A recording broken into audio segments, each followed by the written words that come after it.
What if the best way to manage work is to not manage it at all? That's exactly what the 11th Agile Principle suggests. The best implementation frameworks, requirements, and designs emerge from self organizing teams. It challenges the traditional assumption that leadership must dictate how work gets done. So, if teams decide the how, does that mean that leadership becomes irrelevant? And how do we maintain consistency across the organization without micromanagement? Today, we'll explore why self organization isn't anarchy. It's about unlocking a team's full potential while still meeting enterprise goals. And once you see how this works, you'll never look at traditional project management in the same way. Let's start with a fundamental shift: project thinking versus product thinking. Traditional project management locks in requirements up front, assuming we can predict everything at the start. An impossible task in today's rapidly changing landscape, especially in AI. By contrast, product thinking embraces emergence, allowing requirements to evolve as we learn through the implementation. Instead of defining everything in advance, we progressively elaborate, adapting as new insights emerge. This principle draws a clear distinction between what, who, why, and how.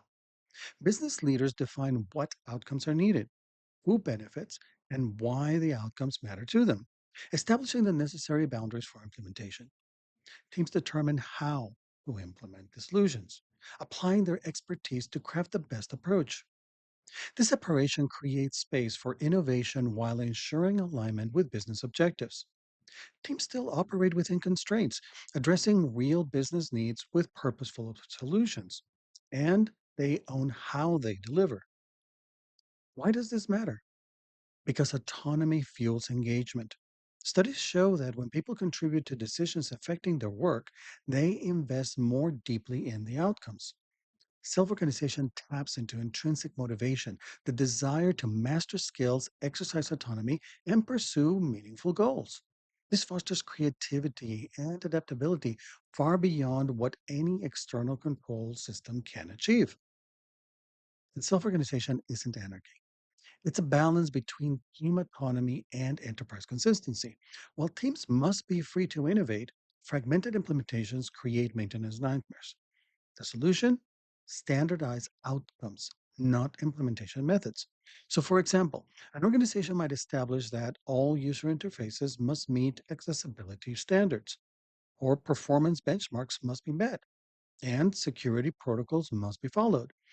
How teams meet these standards, that's laid off to the team. This approach prevents a patchwork of incompatible solutions while preserving the flexibility teams need to deliver high quality innovations. For self organization to succeed, organizations must create the right environment that includes psychological safety, where people can express ideas, admit uncertainty, and take risks without fear. We also need clear communication frameworks so alignment happens naturally, not through rigid command structures. And we need leaders who enable and support rather than direct, removing obstacles instead of controlling processes and their execution. This is especially critical in AI development, where the technology landscape evolves at breakneck speed. AI teams must stay at a high conceptual level until the last possible responsible moment, avoiding premature decisions that may become obsolete in weeks. By maintaining flexibility, teams can leverage the latest advancements rather than being locked into outdated approaches. A shift from controlling how to enabling discovery reflects a profound trust in human potential. When organizations provide context and purpose and then step back to let teams determine their path, they unlock creativity that prescribed approaches can't deliver. This isn't about abandoning responsibility, it's about placing it where it belongs, with the people closest to the work. At its core, self organization is a statement of trust. We trust teams to determine the best way forward. We believe innovation happens when expertise is given room to thrive. And we recognize that agility means flexibility to adapt, not to control. So, are you truly enabling self organization? Or are you prescribing how work gets done while still labeling it agile?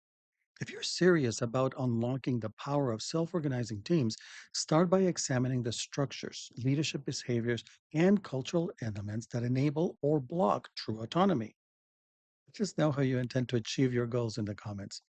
And if you'd like to learn more about how I failed at team self organization until I discovered the one ingredient that made it work, click on one of these, and I'll be happy to tell you all about it.